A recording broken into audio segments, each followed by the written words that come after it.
is not a year on which I shall look back with undiluted pleasure. In the words of one of my more sympathetic correspondents, it has turned out to be an annus horribilis. The marriages of her 3 oldest children ended that year, the most bitter and wrenching being the split of Prince Charles and Diana, Princess of Wales, once celebrated as the glamorous future king and queen. It's bad enough to go through that trauma as a private individual, but to have to do it in the full glare of publicity must be incredibly difficult. Diana had very quickly become the most popular royal. Her beauty and style, empathy and vulnerability marked her out from other members of the family. She was the people's princess. She was a princess and a member of the royal family, but she was also a global figure, someone who had brought a lot of change to the monarchy and the way that it operated. Her shocking death triggered a crisis for the Queen. Generally speaking, what's been remarkable about the Queen is she's remained in step with her people over, so many decades.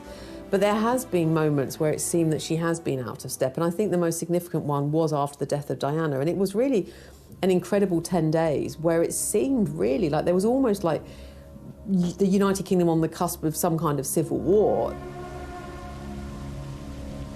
I'm learning from the Press Association now that Diana, Princess of Wales, has died.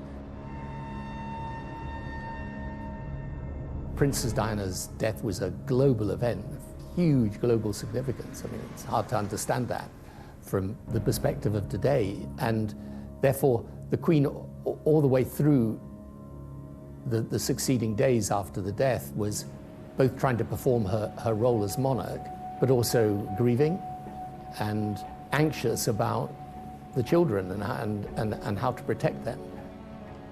Diana's children, Princes William and Harry, were on holiday at Balmoral at the time of the crash. The Queen stayed with them.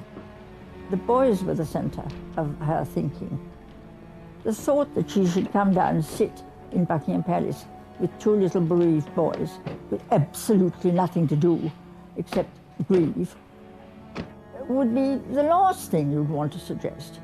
It was much more sensible to keep the boys in Scotland doing things. I think she understood that if she could channel or take or shoulder the anger of the nation at what had happened, that in its own way would have been a service, not just to the nation, but to this thing that she was probably more dedicated to than anyone will realize, which was her family, her love for her son, for her grandsons, for the mother of her grandsons.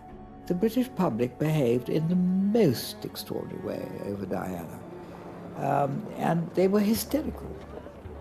I think she probably felt, well, surely my duty is to stay with my grandchildren, not with these hysteric people dropping flowers all the time.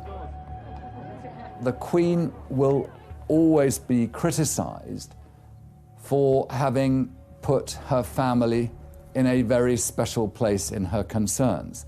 And I think that that's a criticism that she will gladly wear. Whatever her intentions, these were testing times for the Queen. People began to demand she return to London to fly the palace flag at half-mast to honour Diana's memory. They wanted to see the Queen, they wanted actions, and the headlines in London, where are you, Mum? There was a real sense of a sort of baying crowds with the Queen just not responsive to her people. It was very difficult to work out how to do the right thing in these circumstances, and all the way through I was concerned to try and protect the monarchy, because there was at the time a backlash, if you like. And I think it must have been quite an unpleasant time to have to go out and meet the crowd and wondering really whether was it going to be a hostile reception. Was this a moment that was going to literally end the inheritance, as people were sometimes saying? When they finally did come down to London, it was almost the country holding its breath. And I remember watching thinking, God, are they going to start booing the Queen? And they got out of the car and there was this hushed silence.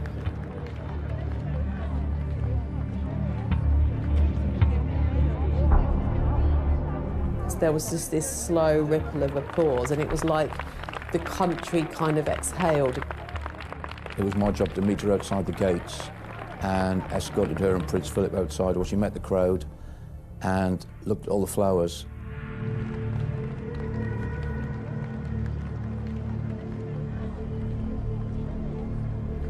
And you can see the Queen was visibly touched about all that. The Queen all the way through was listening to the advice. She was trying to work out the right thing to do. In the end, she came to her own view, ultimately, that she had to come and to speak.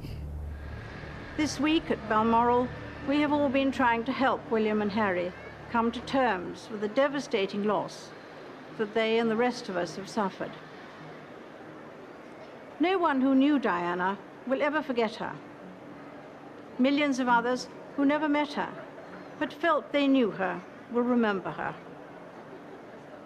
I, for one, believe there are lessons to be drawn from her life and from the extraordinary and moving reaction to her death. But for a time, it really did look like she'd perhaps dropped a ball and that the monarchy was, you know, really rocking. And I think that was probably its most vulnerable point during the Queen's reign. It could have been extremely difficult for the royal family. I think it was a moment of real vulnerability. But on the other hand, she was acutely aware of that, the Queen, and she showed ultimately that she was completely capable of dealing with it. The Queen's life has been a continual process of evaluation, re-evaluation. You know, after Princess Diana's death, that was a big moment of recalibration, and the royal family did it, and she led it. I think there was a sense of reassessing the institution throughout that period, and a lot of it came to fruition after the death of the princess. The kind of events that the Queen was doing, the communications side was revamped, the reduction of the civil list, the royal finances, the Queen and the royal family paying tax, the opening of Buckingham Palace. All institutions in Britain that want to survive must consistently reinvent themselves. And the Queen, from the day she became sovereign to the day she died, understood the need for that reinvention. And if you compare the court that was surrounding her on the day she died with the one that she walked into off that aircraft from Kenya, it is quite remarkable how much change the Queen saw to it that took place through her reign. But if the death of Diana brought change to the monarchy, there was no end to the personal heartache for the Queen. Her sister died, and soon afterwards, her mother. Elizabeth was now the matriarch in a monarchy with an uncertain future.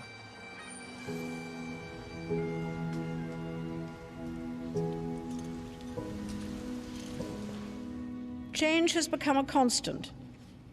Managing it has become an expanding discipline.